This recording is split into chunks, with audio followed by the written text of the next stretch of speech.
This is Jim Williams with the Hurricane City Tropical Update for October 27th, 5 p.m. Here's the latest on Tropical Storm Rina. The system continues to weaken, and the hurricane hunters have been flying around and flying the pressures, and the winds keep going. The pressures keep going up, and the winds keep coming down on the system. And it's looking like this is going to be at the very most a weak tropical storm by the time it gets to our current feature, which is Cancun, Mexico. The front page of HurricaneCity.com has the link right there next to the tracking chart. Get all the latest localized information. There's a lot of good webcams, radars, and weather observations from the northeastern Yucatan Peninsula as Rina moves in. But the worst conditions will arrive tonight in the dark, and then by tomorrow the system should begin to pull away and weaken in the northwest Caribbean and then head back toward the south, as you can see on the HurTrack program.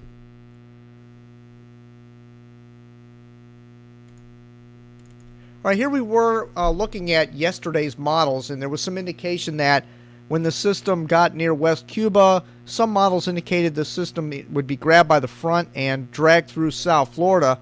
But now today, the models are much more and better, as you can see here, they're all in good agreement on this fact that this system is going to probably make a big loop here in the northwest Caribbean and head back towards the south. So looks like folks in western Cuba, South Florida, can go ahead and enjoy their weekend. It does not look like this is going to be a big factor. There might be some showers coming in through the Florida Straits into South Florida, but really nothing to be concerned about from a tropical nature. Now, here were the models 3 days ago, and this page is found right below the tracking chart at Hurricane City, going over the history of how the models performed on Rina. And we do this whenever there's a major hurricane threat in the Atlantic Basin, and keep track of the models day by day to see which models perform the best. Well, here we were, and this was back on Monday, and you can see that the models were pretty tightly clustered here, taking this into the Yucatan Peninsula, but it looks here like the HWRF interpolated, the HWFI model, really performed the best here, and it had it going right near the Yucatan Peninsula and then dipping back to the south. Now, it's remained to be seen whether that southerly track is going to happen, but the models are pretty much latching onto that. The GFS had it kind of hooking offshore the Yucatan. The Euro kind of had it dissipating right near Cancun, but didn't have it coming in from the south. It had it coming in more from the northwest. And as far as track, the GFDL really pretty much nailed this, but the GFDL had it much stronger at this point. So really the only model that's really standing out is the HWRF, even though that model at the time also showed it becoming a major hurricane while making landfall in the Yucatan. So really none of the models completely nailed this, but the Euro was pretty good on indicating that this was going to dissipate well before the other models latched onto that. So pretty much the models did a decent job on this. The GFDL, not very good, predicted a strong hurricane, and it would maintain a hurricane status and then weaken to a tropical storm as it came into South Florida. That looks like that is not going to happen.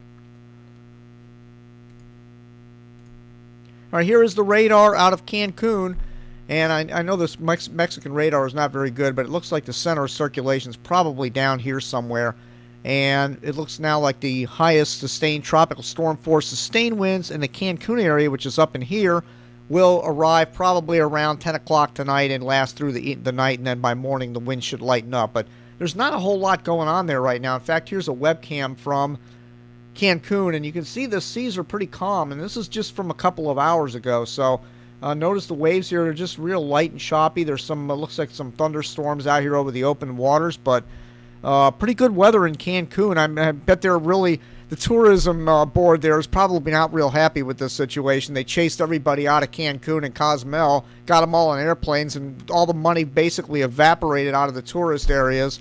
And now it turns out the system is weakening, and there's not really going to be that much of effects from this.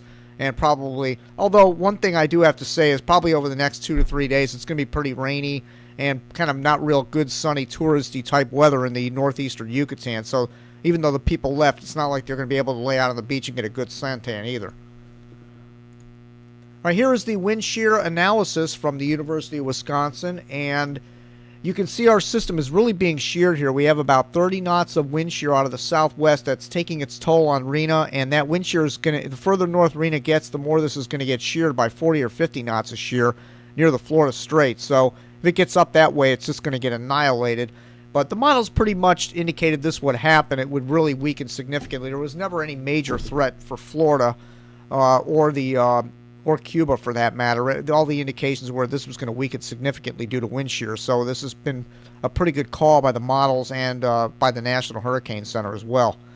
Now what's interesting is this system down here in the southwest Caribbean Sea that has a high pressure loft, and the high pressure's been over this system the entire time. Now the National Hurricane Center is not giving this any chance at all for development, and I tend to disagree with them a little bit. In fact, the GFS is indicating this system down here is going to crank up in about 3 or 4 days, and the H-Wharf model indicates that this is going to tap into whatever's left of Rina when it heads south. It's going to be one circulation that's going to start to develop again in the Western Caribbean. So going into next week, we may have another system to watch in the Western Caribbean Sea. Just keep your eyes open down there in the Western Caribbean. Even though Rina's going to dissipate, there's still a lot of low pressures down here and circulations down here. So anything can happen over the next several days.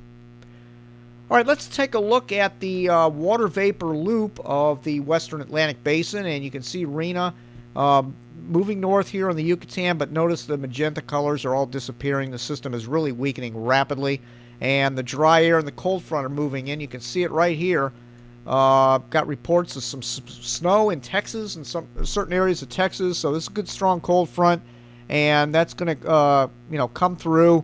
And what's going to happen is a high pressure ridge is going to build in behind this, and the clockwise flow around the high pressure ridge is going to steer Rina back to the south. So that's why the models are indicating this is not going to come north towards Florida or get grabbed by the front. The front's going to zling through really fast. The high pressure is going to build in and send Rina back to the south.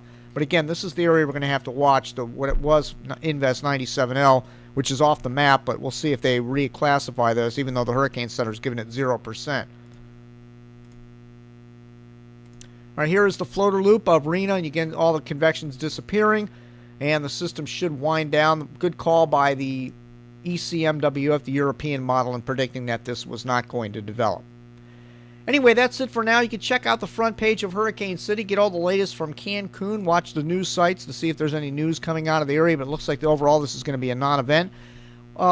Also want to mention November 1st, right here at Hurricane City on hurricanecity.tv. My special guest will be Storm Chaser Richard Horodner. He's coming down from Vero Beach to be here in the studio with me, and we're going to have the live cam going, and he's going to talk about his chase career. He's chased probably more hurricanes than any other chaser on Earth, and he's filmed a whole bunch of them. He's made a bunch of DVDs. He's got a lot of stories to tell. I'm going to pick his brain a little bit about what he thinks about the current state of affairs on storm chasers and the internet and technology and everything else. So it's going to be an interesting show. Tune in for that June 1st, 8 p.m. right here on hurricanecity.tv. I'll have more information about it over the coming days. That's it for now. Thank you again for visiting Hurricane City.